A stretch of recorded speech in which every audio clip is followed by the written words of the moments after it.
Hey everyone, and welcome to, a deep dive.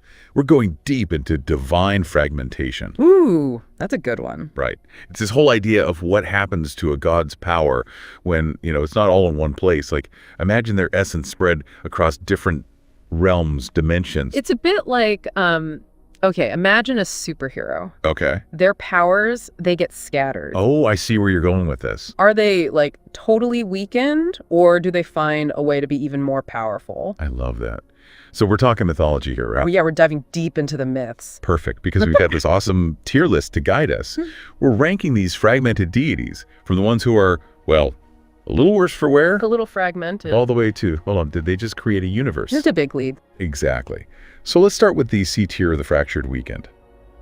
These gods, they seem to lose something with every split. It's like, imagine a cup of coffee. Okay, I like this. Coffee. It's strong, right? Bold.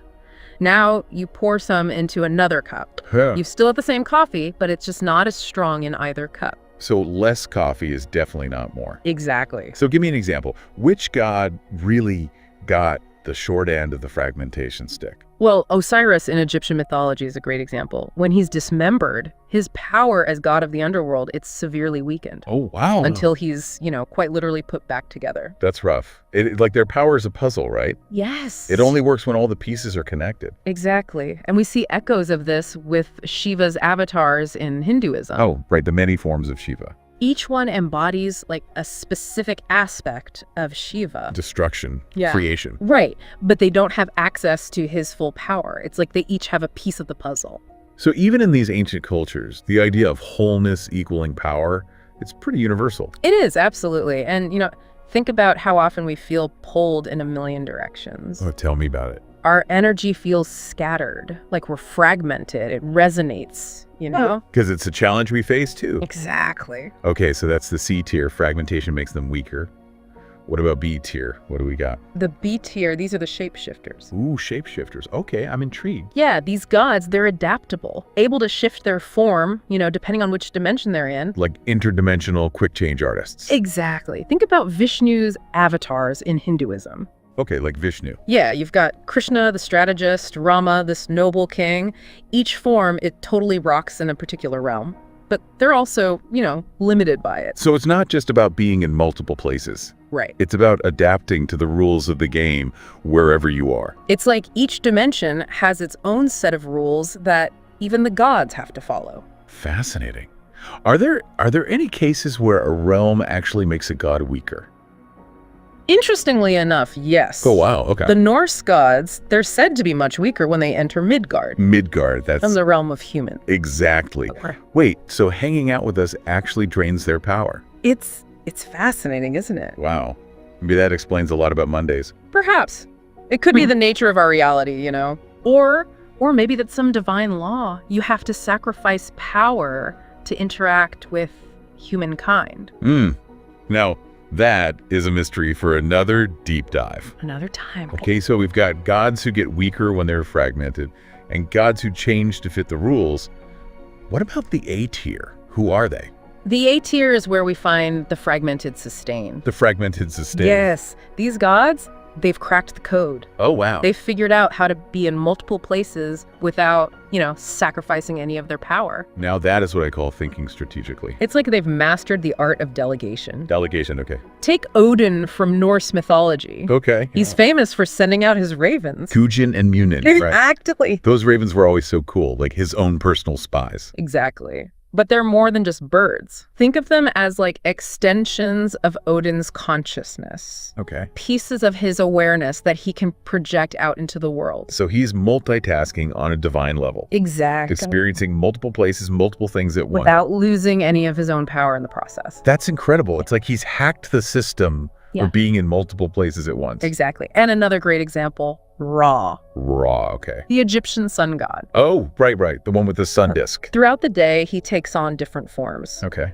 Khepri, the scarab beetle at dawn. At dawn. Ra at noon. Makes sense. And Adam, the ram, at sunset. He's got to look for every occasion. But doesn't that kind of go back to like those B tier shapeshifters? It's similar. But there's one key difference. What's that? While Ra's appearance changes, his core power, that sun god power, Yeah. that remains constant. Okay. Each form, it's a different aspect of the sun's journey, but his fundamental essence, it stays the same. So it's less about changing to fit in and more about expressing different facets of himself. Exactly. It's like Yeah. he's found a way to be the full spectrum of the sun's power throughout the day. Now, I'm starting to see how powerful this whole fragmentation thing can be. Yeah. When it's done right, of course. It's not a weakness. It's like an asset. Which brings us to the big leagues. Here we go. The S tier. Yeah. The realm dominators. The top tier. What sets these gods apart? These gods, they don't just maintain power while fragmented, they amplify it. Wow. They've turned fragmentation into a tool Okay. to rule, to shape entire realms. Yeah. So instead of being limited by fragmentation, they're leveraging it. Exactly. Give me some examples. Who are we talking about here? Zeus, he's a classic example of an S-tier deity. This is Zeus, okay. King of the gods. He's not just the king of the gods, though. Right, right. His influence, it like permeates the entire world. Through his, oh, you're talking about the kids? The kids. All those demigods running around causing chaos. Exactly. Ares, the god of war. Athena, goddess of wisdom. Apollo. Music, poetry, knowledge, oh, and archery.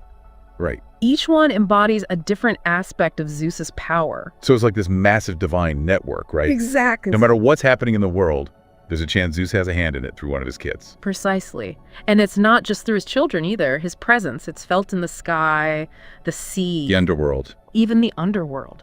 His power seems to multiply with every connection he makes. Talk about playing the long game. Right. But isn't that what makes those myths so interesting? What's There are so many moving pieces, you know, so many stories interwoven. It's like one giant soap It's opera. up on Mount Olympus. Exactly. And that interconnectedness, you know? Yeah. That overarching narrative. That's what makes Greek mythology so compelling. I totally agree. Okay, so Zeus, he's using fragmentation to build a divine empire. Who else? Who else fits into this S tier? Don't forget about Persephone. Persephone. She's a fascinating example of S-tier duality. Duality, how so? As queen of the underworld. Yeah. She's feared, respected, but she's also Demeter's daughter. The goddess of, like, harvest and fertility, right? Exactly. So she's not just a one-dimensional, you know, queen of the dead. Not at all. She's a bridge Okay. between the world of the living and the dead, embodying both life and death, Wow. which makes her incredibly powerful. This whole fragmentation thing, it's really making me question everything. In a good way? Yeah, they think so. I mean, it's usually seen as such a negative thing, you know, Right. being scattered, Yeah. pulled in too many directions. But these gods, they're proving it can be a source of incredible power. Exactly. And it gets even wilder. Oh. Just wait till we get to the S tier, the multipliers. Okay, now you've got me on the edge of my seat. Oh, yeah. What could be more powerful than gods ruling entire realms? You'll have to wait and see. Don't go anywhere, everyone. We'll be back with more on divine fragmentation right after this. Welcome back, everyone. We are wrapping up our deep dive on divine fragmentation, and let me tell you, things are about to get seriously cosmic. Last time we were talking about those gods, the ones who use fragmentation to, like, supercharge their power. Yes. And with the S tier, the multipliers, it's not just about, you know, being in multiple places at once. Right. It's about each fragment, each piece amplifying the others. Okay. They're like, a divine chorus. I like that. Every voice adds to the power of the song. Okay, so instead of their power being divided, it's actually, like, growing exponentially. Exactly. Give me an example. Who are these powerhouses? Let's look at Horus. Horse. Okay. He's often seen as a sky god, right? Right. But he's so much more than that.